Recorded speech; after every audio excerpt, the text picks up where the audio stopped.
wabarakatuh. Nah, jadi di podcast kali ini kita bakalan kedatangan bintang tamu utama kita dari mahasiswi Fakultas Hukum Universitas Tanjung Pura yang mempunyai segudang prestasi bahkan pengalaman yang luar biasa. Halo Kak Daisy, boleh perkenalan dirinya dulu? Halo semuanya, kenalin nama aku Daichi. Aku sekarang semester 6 di Fakultas Hukum dan aku baru aja balik dari student exchange aku di Cina. Wih, keren banget guys. Nah Kak Daisy nih guys, habis bertukar pelajar di Cina, jadi kita bakalan tanya-tanya. Kak, bagaimana sih Kak, kok bisa Kakak terpilih sehingga Kakak itu bisa ikut pertukaran pelajar di Cina? Oke, jadi pertama-tama aku itu lihat sebenarnya unggahan Fakultas Hukum. Jadi kayak Fakultas Hukum ada ngada ini program pertukaran pelajar. Terus karena aku lihat kayaknya dia punya opportunity dan juga memberikan kesempatan yang menarik, jadi aku coba dan aku lihat pun dari syarat-syaratnya itu aku punya possibility gitu buat daftar di sana dan akhirnya aku ya just let it try aja, kayak coba-coba aja gitu. Oke. Nah pas Kakak daftar ini pernah nggak kayak kepikiran daftar nggak ya, atau Kakak emang benar-benar pengen daftar aja gitu? Emang aku pengen banget kayak karena kan kita semua tahu ya Cina itu terkenal banget gitu kan dari negaranya, bahkan kayak kita punya pepatah gitu kan yang bunyinya carilah ilmu sampai ke negeri Cina. Jadi kayak benar-benar pendidikan itu setinggi itu dan juga aku tertarik banget gitu buat ke Cina buat mengejar ilmu tadi. Oke, keren banget guys. Nah kalau misalnya tahap-tahapnya itu bagaimana Kak? Oh iya, jadi kayak untuk persyaratan pertama itu harus dari Fakultas Hukum. Jadi harus mahasiswa atau mahasiswa Fakultas Hukum minimal semester itu semester 5. Oke. Jadi minimal semester 5, terus ada sertifikasi bahasa Inggris atau bahasa Cina, bahasa Mandarin. Jadi kalau untuk sertifikasi bahasa Inggris itu boleh pakai TOEFL ataupun pakai TUTEP. Karena kalian anak-anak Untan nih kan, boleh banget pakai TUTEP. Itu skornya minimal 450. Terus kalau untuk Mandarin itu asal kalian bisa bahasa Mandarin sih. Terus tersertifikasi itu boleh banget buat apply. Terus sisanya itu nanti ada seleksi tertulis sama ada seleksi wawancara seperti itu. Oke. Teman-teman yang lain juga Ada. dan teman-teman yang lain apakah semuanya berangkat atau hanya beberapa? Kalau sekarang totalnya yang berangkat itu ada 4 orang dari hasil seleksinya. Yang Jadi daftar nggak? Yang daftar rame? kalau yang daftar saya tidak tahu. Oh tidak tahu. Karena Berarti aku sih ngurus. oh gitu ya. Oh oke. Nah selama Kakak di Cina nih kan, apa tantangan Kakak? Jadi kayak culture shocknya gitu. Culture shocknya. Awal-awal pas datang itu sih pasti bahasa. Jadi kayak ke negara baru bahasanya beda banget. Jadi sehari-hari kalau misalkannya ngobrol sama orang-orang sekitar itu mostly mereka pakai bahasa Mandarin. Even kayak kita jajan beli makan di kantin tuh pakai bahasa Mandarin. Dan mostly mereka itu agak susah bahasa Inggrisnya. Jadi mau nggak mau kita harus menyesuaikan diri nih. At least kita harus tahu basic conversations di bahasa Mandarinnya seperti apa. Jadi pas awal-awal tuh jujur agak shock di bahasa. Terus setelah itu pas udah mulai masuk kuliah, karena kan aku juga kuliah ya di sana. Itu beneran shock banget di culture perkuliahannya. Jadi kayak yang mulai dari bangunan, dari segi pendidikannya mereka itu benar-benar yang seintuit itu banget. Benar-benar kayak yang kuliahnya itu dari pagi sampai malam.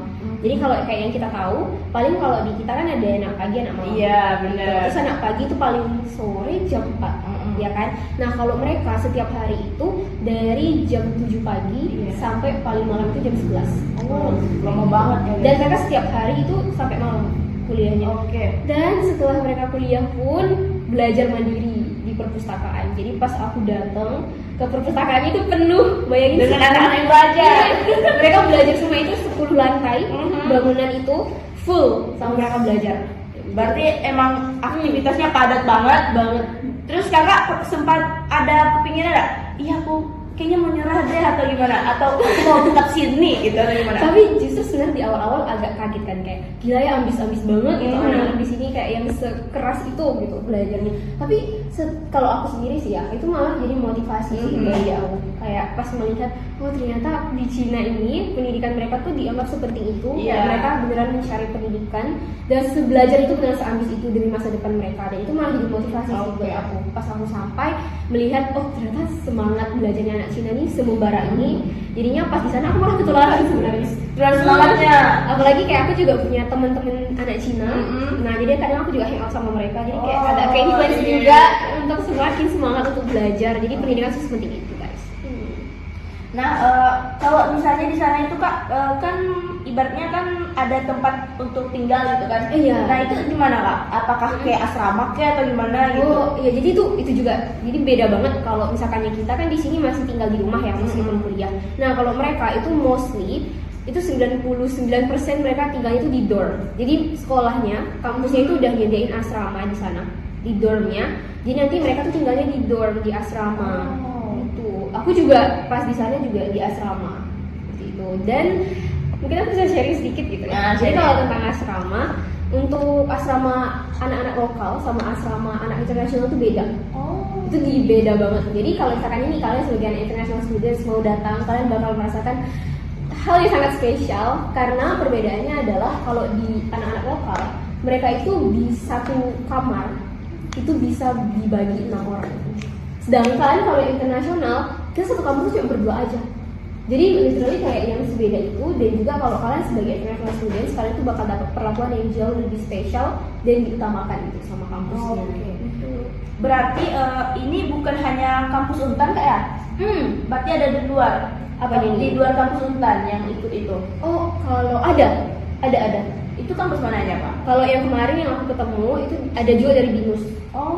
Itu ada yang dari BINUS, kemudian ada yang dari Jakarta tapi aku lupa nama univnya apa.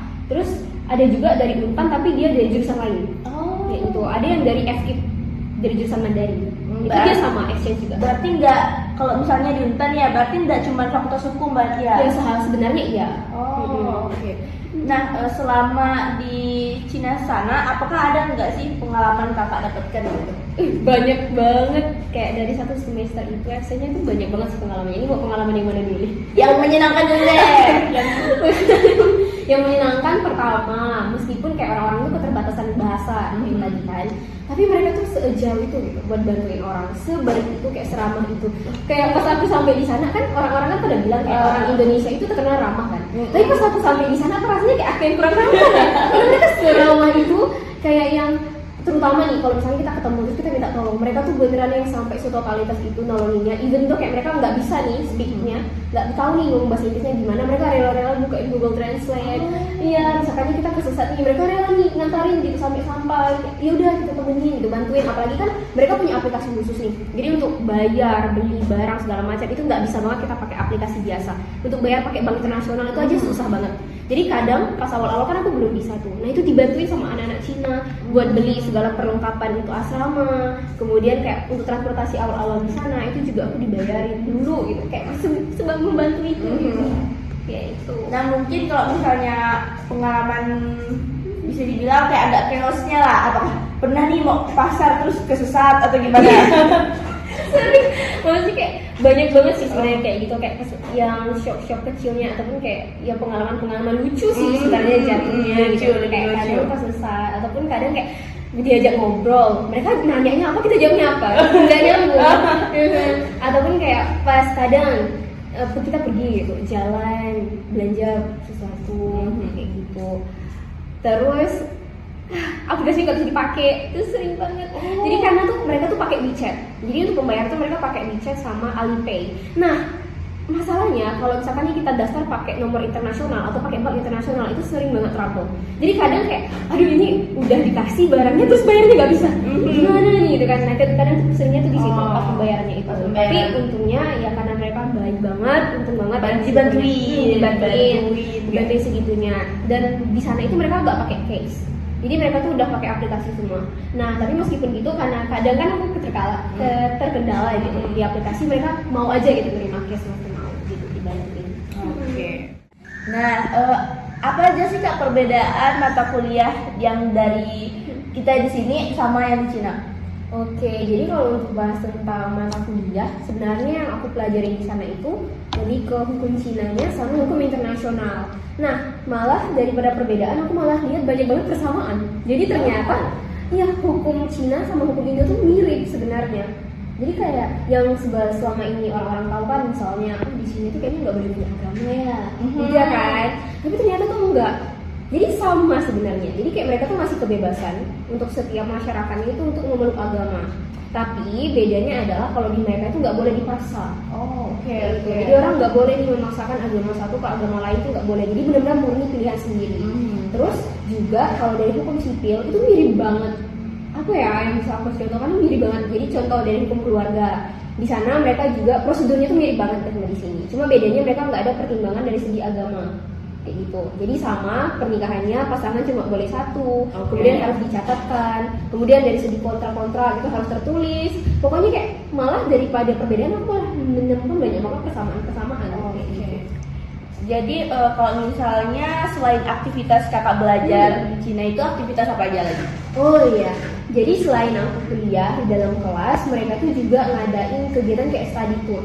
Oh. Tapi jadi kayak kemarin aku itu diajak ke kota lain. Jadi aku kan di Nanning, tapi aku dibawa ke Peihai. Jadi itu tuh aku datang ke kantor arbitrase internasionalnya mereka. Jadi di sana aku datang, hadirin konferensi, dengerin konferensi full Mandarin. Terus habis itu diajak makan.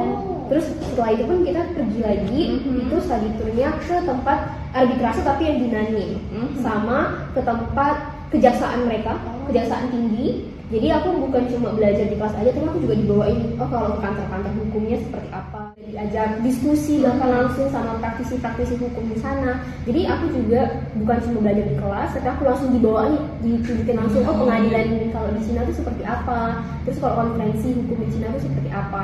Sama di sana aku juga ikut beberapa kegiatan kayak, jadi mereka itu punya satu organisasi kayak perkumpulan anak-anak Indonesia, itu di Cina, dan aku diajak untuk ikut beberapa kegiatan, contohnya kayak kegiatan lomba voli. Kemudian aku juga, jadi aku sempat ikut kemarin diajakin lomba voli juga, dan lawannya ya anak-anak Cina gitu. Gitu deh. Oke, berarti selain dari belajar, kakak juga diajak study tour. Nah, kalau misalnya berarti kakak kan berangkatnya pada semester berapa? Semester 5. Semester 5. Nah, berarti kakak pada saat itu cuti libur atau gimana? Oh iya, jadi kalau misalkan aku kemarin pas berangkat, karena ini kan program dari kampus, jadi itu dikonversi. Jadi semuanya mata kuliah semester 5 aku tuh dikonversi seperti itu dari kampusnya, jadi dibantuin karena ini termasuknya MBKM, jadi hitungnya sebagai MBKM gitu, konversi SKS-nya. Tapi selama di Cina kakak enjoy nggak? Enjoy banget. Enjoy banget. Ratingnya berapa nih ratingnya? Kalau di rating 100 dari 10. Wih, berarti emang seru banget guys. Seseru itu, coba. Oke kak, sebagai penutup podcast kita kali ini, ada nggak motivasi buat anak-anak Fakultas Hukum Unpad?